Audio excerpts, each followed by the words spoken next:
Vamos lá, pessoal do primeiro ano. Bem, pessoal, hoje a gente vai falar sobre impulso e quantidade de movimento, tá? A gente já está aí finalizando o livro 3, iniciando o livro 4 aí de vocês, tá, pessoal?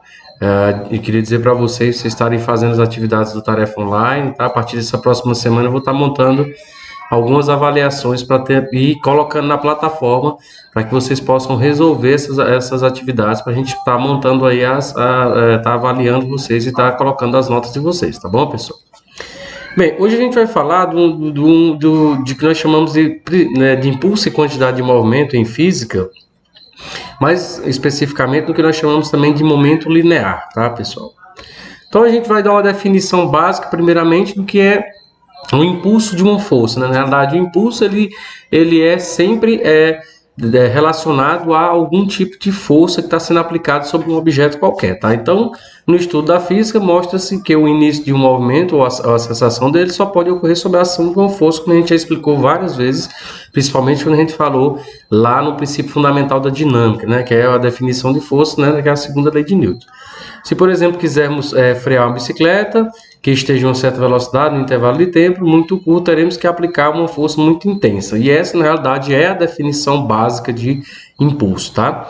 Já para frear o carro que está com a velocidade do mesmo intervalo de tempo, necessitaríamos de uma força com maior intensidade. Para uma velocidade maior, a força de frenagem deveria ser maior, ainda mantendo o mesmo intervalo de tempo. Então, o que isso quer dizer? Que, na realidade, o impulso ele é a ação de uma força aplicada em um intervalo muito curto de tempo, tá? Um intervalo muito pequeno de tempo, tá bom?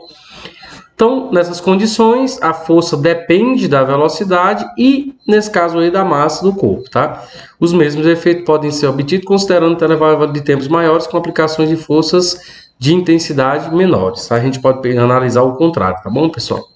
Para analisar situações como essa, introduziremos duas novas grandezas, o que nós chamamos de impulso e quantidade de movimento. E aí ele mostra, por exemplo, aqui o exemplo do Superman, né, segurando, nesse caso aqui, uma garota, tá? E aí ele mostra como é que ele poderia fazer, né, nesse problema aqui, como é que poderia fazer para segurar ela até antes dela cair no chão, alguma coisa do tipo, tá, pessoal? Bem, o impulso na prática, né? Os impulsos mecânicos são situações que sempre encontramos no nosso cotidiano, como a gente já viu, né? E das ideias mais básicas de impulso que a gente pode ver são o que nós chamamos de empurrões, puxões, impactos e explosões. Existem corpos interagindo e essa interação dura um certo intervalo de tempo. Nesse caso aqui é um intervalo de tempo pequeno, tá, pessoal? Então, o impulso na prática, ele é gerado pela ação de uma força qualquer, tá num intervalo de tempo muito pequeno, tá? Então vamos entender o que é o impulso na prática. Você tem aqui um bloco, tá?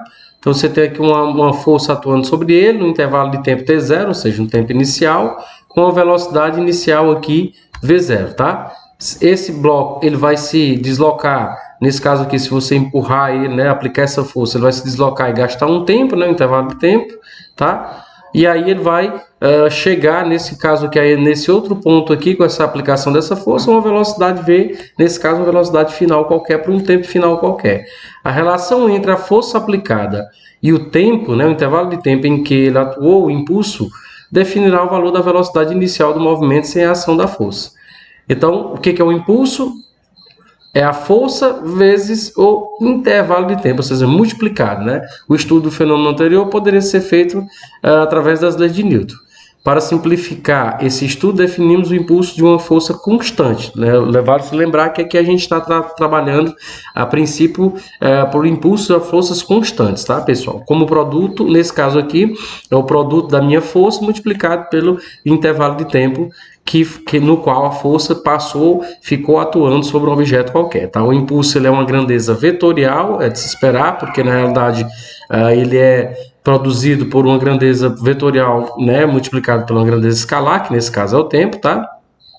O módulo do impulso é a intensidade, nesse caso aqui o impulso, né? A intensidade do impulso é igual a força vezes deslocamento, tá? A direção e nesse caso é a mesma direção e sentido da minha força que está sendo aplicada sobre o objeto, tá? Então, se você tem, por exemplo, a força aplicada da direita para a esquerda, o impulso será também na mesma direção, tá ok? Então, o I significa impulso, o F é a força constante e o ΔT é intervalo de tempo. Lembrando que o impulso em unidades do SI, ele é dado por Newton vezes segundo. Nada mais é do que a multiplicação na análise dimensional de força, que é dada em newtons, por tempo que é dado em unidades do SI em segundos, tá bom, pessoal? Aqui tem alguns exemplos, tá, pessoal? Vou deixar para que vocês possam fazer esses exemplos aqui. Nesse caso aqui, esse exemplo é um exemplo inicial que trata de impulso, né, de uma força constante, tá, pessoal? Vocês podem fazer. Lembrando que existem vários problemas que tem no livro de vocês, tá? Que eu quero que vocês estejam fazendo durante essas semanas, tá? Principalmente os problemas que estiverem, que forem das atividades propostas, tá, ok? Tudo bem. Aqui a gente falou até agora só sobre impulso de força constante. Agora a gente vai ver o que acontece quando você tem um impulso de uma força variável. O que isso quer dizer? Que essa força ela não é mais constante ao longo do intervalo de tempo. Ela obtém valores diferentes, ou seja, ela varia ao decorrer desse intervalo de tempo, tá? Então você tem aqui o impulso por tempo, né? Na realidade, a força por tempo. Nesse gráfico mostra que dentro de um intervalo de tempo qualquer, essa força ao longo do tempo ela variou, ou seja, ela descreveu não uma constante, não uma função constante, mas sim uma função que é quase linear aqui, não é necessariamente linear. E essa área sobre essa curva aqui é que me define o impulso, tá? Então, no gráfico de uma força, de uma função de força por tempo, que é esse gráfico aqui ao lado, existe uma propriedade muito importante. Essa propriedade vale tanto para forças constantes como para forças variáveis. Para esse gráfico aqui, ou seja, se você tiver uma questão do livro que descreve a força por um tempo através de uma função qualquer, para você, se ele te perguntar como é que você calcula o impulso, você tem que calcular a área sobre a curva, nesse caso do gráfico, e a partir disso você consegue determinar o impulso, tá? Para aquele intervalo de tempo, tá bom? Então, o impulso aqui é igual à própria área sobre essa curva aqui da minha função, nesse caso, força por tempo, tá? A área sobre a linha do gráfico é numericamente igual ao impulso sofrido, nesse caso aí, por um objeto qualquer, tá? Esse gráfico, ele apenas está colocando, né, na realidade, essa força com relação ao tempo que poderia ser aplicado a qualquer tipo de sistema físico real, tá? Aqui tem um exemplo de impulso para forças variantes, lembrando que na maioria dos exemplos que terão impulso para forças variantes, você vai ter necessariamente um gráfico, e a partir desse gráfico você tem como encontrar, nesse caso, o impulso através do cálculo das áreas sobre a curva, tá? Por exemplo, para esse problema aqui, a gente encontraria o impulso dentro desse intervalo, apenas calculando a área dessas duas figuras geométricas aqui, nesse caso um retângulo e um triângulo, e somando elas duas, tá, pessoal? Tudo bem. Vale se lembrar também, pessoal, que as duas grandezas físicas que vão ser definidas aqui ao longo dessa aula são impulso e quantidade de movimento. A quantidade de movimento é o que nós chamamos de momento linear. E, na realidade, para a noção prática, para a gente, é o que tem mais, digamos que, aplicabilidade física, porque é uma grandeza que se conserva. Ou seja, na prática, você consegue ver isso com mais clareza do que, por exemplo, problemas que envolvem impulso, tá? Então, você utiliza muito essa ideia de conservação de momento linear para resolver muitos problemas na prática, tá, pessoal? Então, a quantidade de movimento, que é chamada aqui por Q, tá? Ela é determinada pela letra Q, tá? Ela é uma grandeza física de origem também vetorial, tá? Ela é o produto da massa vezes a velocidade, que também é equivalente ao momento linear, tá? E aqui ele diz que pede para imaginar dois automóveis com velocidades diferentes e massas diferentes. Qual deles provocaria o maior impacto, maior estrago no caso de uma colisão? Pessoal, ele começa com essa ideia de colisão, porque na realidade a quantidade de movimento, a gente vai ver na próxima aula falando sobre colisões, é uma grandeza física que ela pode ser transferida de um corpo para o outro através de uma colisão na mecânica newtoniana, tá, pessoal? Então, alguns anos antes de Newton escrever seus trabalhos, René Descartes propôs uma verdadeira medida do movimento de um corpo. Ao invés da velocidade, seria uma quantidade de movimento, ou o que nós chamamos de momento linear, baseado no seu estudo sobre colisões. Então, em outras palavras, a quantidade de movimento, né, nesse caso aqui, ele colocou aqui como se fosse uma ideia mais, digamos assim, mais religiosa, mas na realidade o que na prática ele quis dizer é que na realidade a quantidade de movimento é uma grandeza que pode ser transferida de um corpo para o outro, tá, pessoal? Bem, colocando em conceitos físicos, ele ainda explica o que se entende por quantidade de movimento. Um corpo, o que é quantidade de movimento? Um corpo com certa velocidade e outro 2 vezes maior, com a metade da velocidade, tem a mesma quantidade de movimento. Em uma linguagem moderna, a quantidade de movimento é dada pelo produto da massa vezes a velocidade. Lembrando que essas grandezas são duas grandezas vetoriais, tá? E a quantidade de movimento é o produto da massa, que é dada em quilogramas, em unidades do SI, e pela velocidade, que é dada em metros por segundo ao quadrado, tá bom, pessoal? Então, quantidade de movimento é uma grandeza escalar e a quantidade de movimento, ela é uma grandeza que pode ser transferida de um corpo para o outro. E é por isso que a gente consegue, através de algumas leis de conservação, resolver problemas físicos com essa grandeza física, tá, pessoal? Utilizando essa grandeza física como ferramenta para resolver os problemas, tá? A quantidade de movimento é uma grandeza vetorial, né? O módulo dela é Q igual a massa vezes a velocidade, a direção e sentido é o mesmo da velocidade, obviamente, porque aqui nós temos duas grandezas vetoriais e um escalar. Então, a grandeza e quantidade de movimento é a mesma direção da grandeza velocidade, tá? Direção e sentido. No SI, a quantidade de movimento é dada em quilogramas multiplicado por metros por segundo, porque é massa vezes velocidade, tá? Então, no SI, todas as duas grandezas são multiplicativas na análise dimensional, tá, pessoal? Tudo bem. Bem, a gente, em todos os livros didáticos do ensino médio, a segunda lei de Newton é dada pela massa, pelo produto da massa vezes a aceleração. Aqui na realidade, ele está querendo mostrar para a gente que você pode escrever o princípio fundamental da dinâmica através da definição da quantidade de movimento. Ou seja, se você lembrar lá da cinemática, a aceleração é dada pela variação da velocidade no tempo.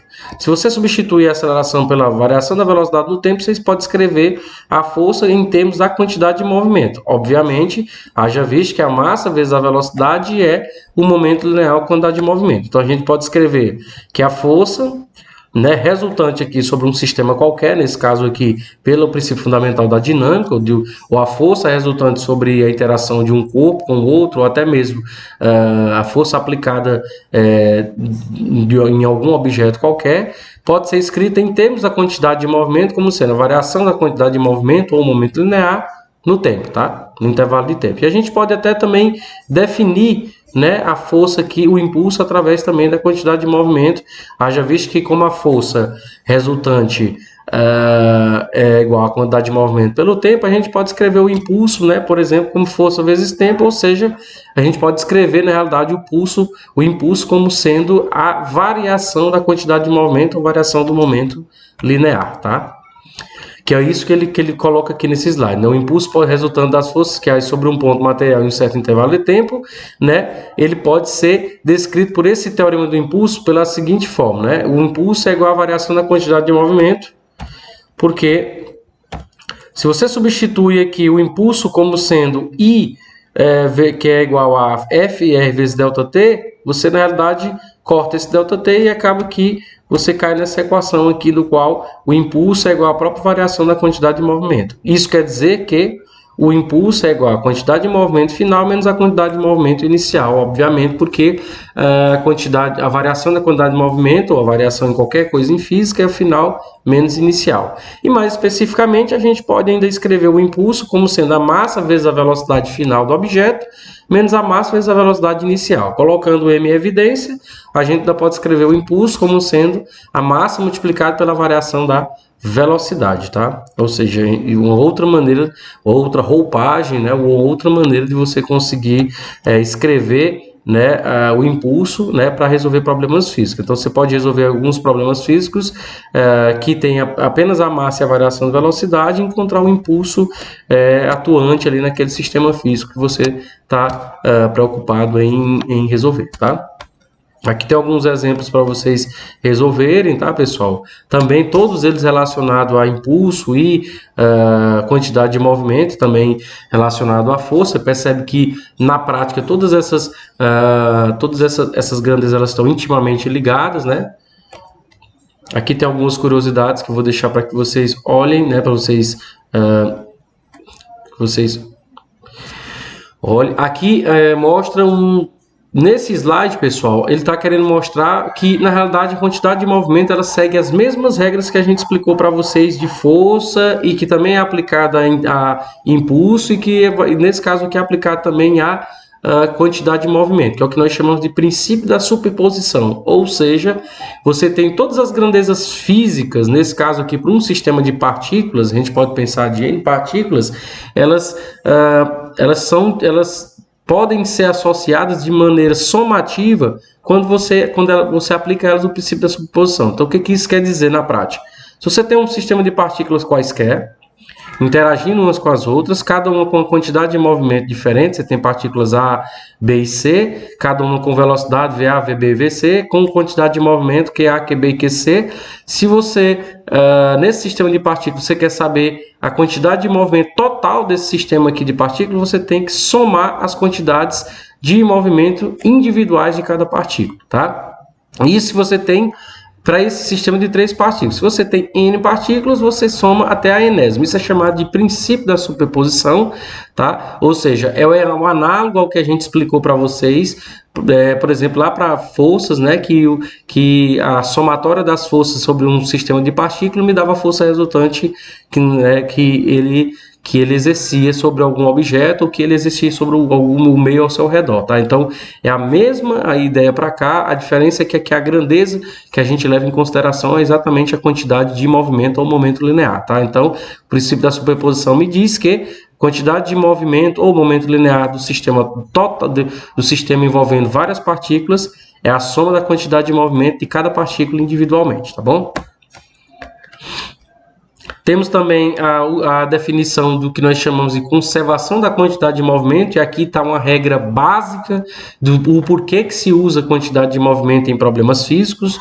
Toda e qualquer grandeza física que seja regida por uma lei de conservação é utilizada e importante para a resolução de problemas físicos, tá, pessoal? Então, se você tem a conservação da quantidade de movimento, diz que o momento linear, ou seja, a quantidade de movimento em um sistema físico, ela se conserva, ou seja, ela não pode ser destruída nem criada, tá? Então, o que acontece é que essa quantidade de movimento, se você tem, por exemplo, um sistema de partícula, ela pode ser transferida de uma partícula para outra, mas nunca destruída nem criada, tá? Então, basicamente, a gente diz que a quantidade de movimento inicial é igual à quantidade de movimento final de um sistema qualquer, né? Quantidade de um sistema de movimento de um sistema de corpos isolados de forças externas, ela sempre é constante, ou seja, se você tem isso, você está dizendo que na realidade que o impulso, pelo teorema do impulso, é o equivalente a dizer que o impulso é igual a zero para um sistema isolado de forças externas, tá? Ela sempre é constante. Então, isso a gente vai utilizar isso muito na prática quando a gente for fazer o estudo de colisões, tá, pessoal? A gente vai utilizar muito essa lei de conservação da quantidade de movimento para poder estudar os fenômenos de colisões, tá?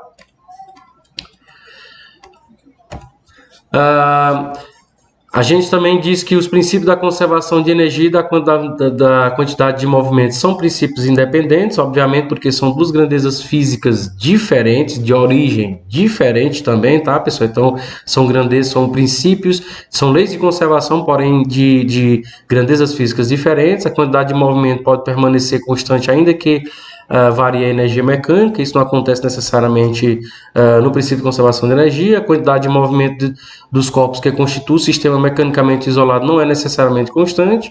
O que permanece constante é a quantidade de movimento total. Pessoal, isso aqui é importante, tá? Se você tem um sistema de partículas interagindo umas com as outras, isso não quer dizer que a quantidade de movimento inicial de uma partícula isolada, tá? só ela, vai ser inicial, vai ser igual à quantidade de movimento dela no final. Isso quer dizer que o sistema, a quantidade de movimento do sistema de partículas é que permanece a mesma, inicialmente e no final, tá? Então, quando você analisa uma partícula separadamente, né, como ele está mostrando aqui, isso pode não valer, tá? Então, vale a ideia de que a quantidade de movimento do sistema ao total todo, tá, inicial, é igual à quantidade de movimento final, ou seja, existe uma lei de conservação para a quantidade total de movimento de um sistema de partículas, tá? Bem, pessoal, essa é uma primeira aula, tá, que fala sobre quantidade de movimento. A gente já falou na aula passada sobre trabalho e energia, tá? A gente já está aí provavelmente no livro 4, tá, pessoal? Queria dizer para vocês estarem fazendo as atividades, tem pouca gente fazendo as atividades do Tarefa Online. Nas próximas semanas estarei enviando algumas avaliações para vocês responderem e me enviarem e responderem, né, através da plataforma, dizer para vocês estarem acessando as aulas da plataforma através do QR Code, tá? Que tem lá no início de cada capítulo, e dizer também que a gente está à disposição para estar tirando as dúvidas de vocês, tá bom? Até a próxima e tchau, tchau.